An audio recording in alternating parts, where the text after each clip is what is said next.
And now we continue on with this counterexample. What I'm going to do is illustrate some other coding styles.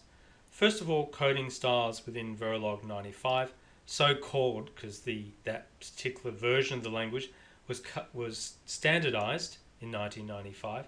Then I'll show the major improvements that came with Verilog 2001, which is named Verilog 2001 for a similar reason. This is just to illustrate there are variations on the coding style that I gave just before, though the major construct of translating a design to always at pos edge clock, always at star, and continuous assignment statements stays much the same.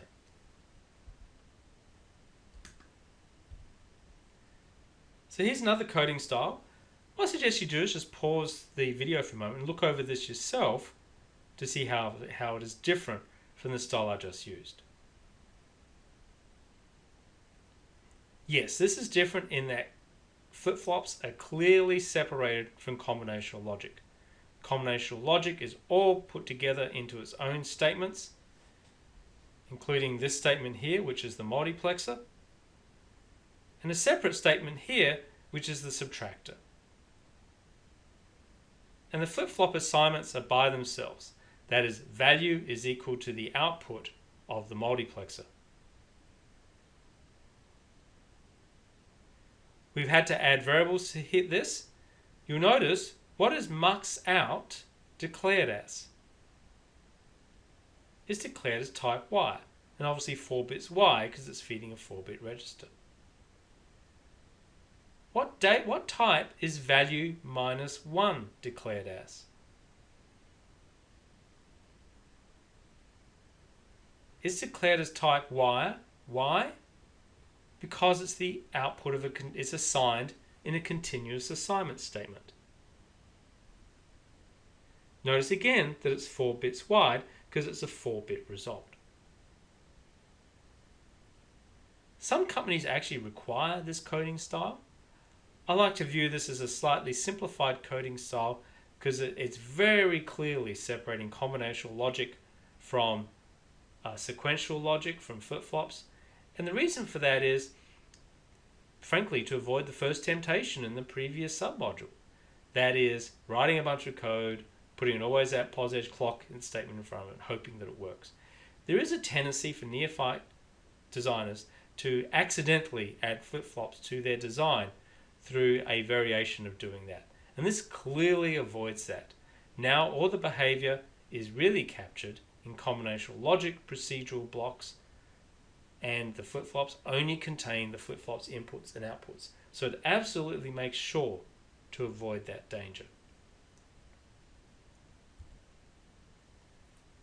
Here's another alternative coding. Why don't you pause the video and look over this briefly to see what's different. Yes, the only thing different here is I've used a procedural block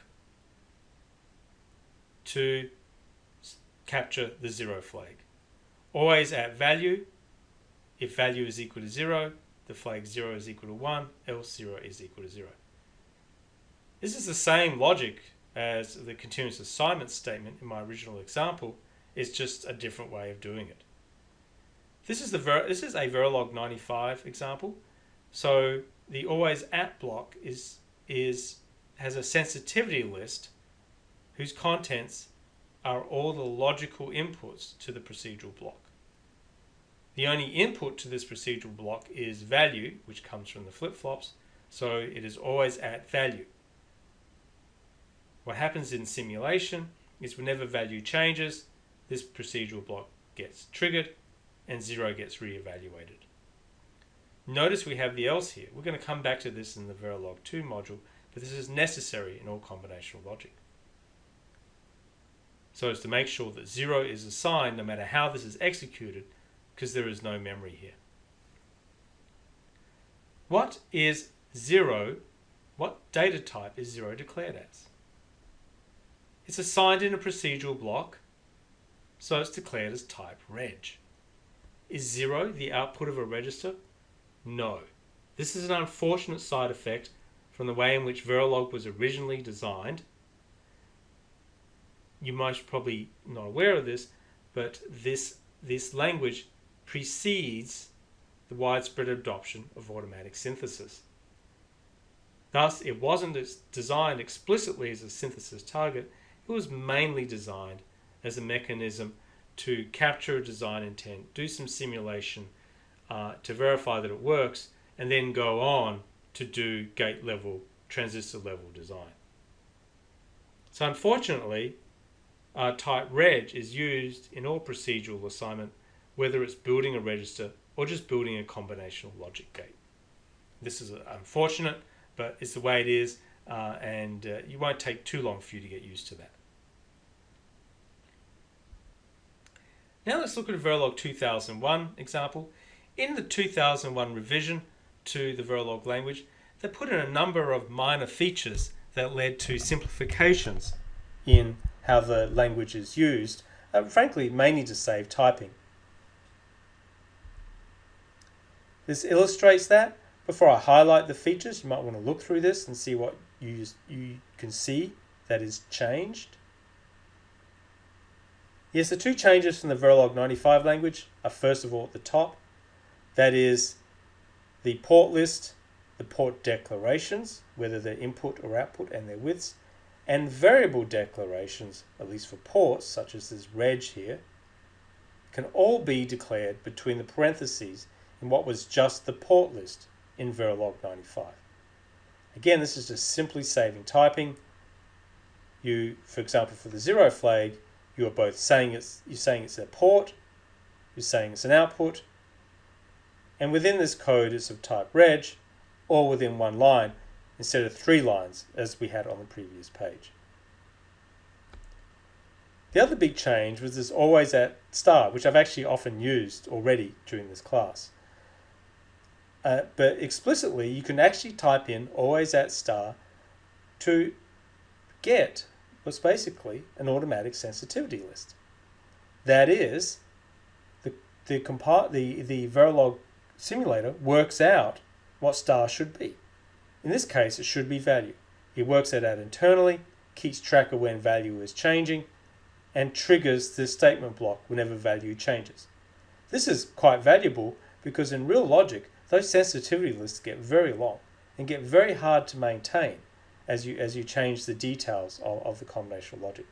So the thought was, in the Verilog 2001 language, you have a computer here, let's get it to maintain that list. And that saves a lot of typing and a lot of heartache because in Verilog 95 those lists are easy to get wrong. But still, reg 0 is still of type reg as per the header in the port list at the top, because it's assigned in a procedural block. So there's some different coding styles, just to further illustrate some of the richness available to you as an RTL coder. There's a coding style which we started with, which we'll mainly use, that can combine mux inputs with registers in one block. There's another coding style which really makes it clear what are registers and what are combinational logic, and that is registers can only assign D equals Q, basically. Q equals D, basically, within a block. Simple logic can be expressed in a procedural block or an assign statement.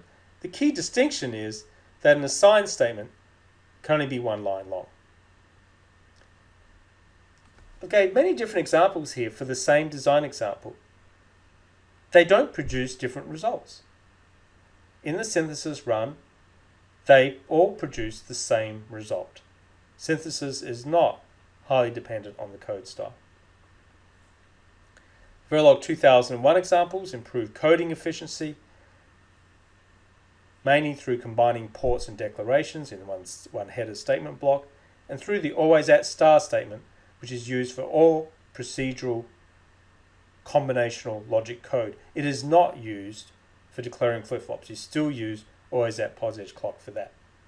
I highly recommend using the Verilog 2001 coding style within this class.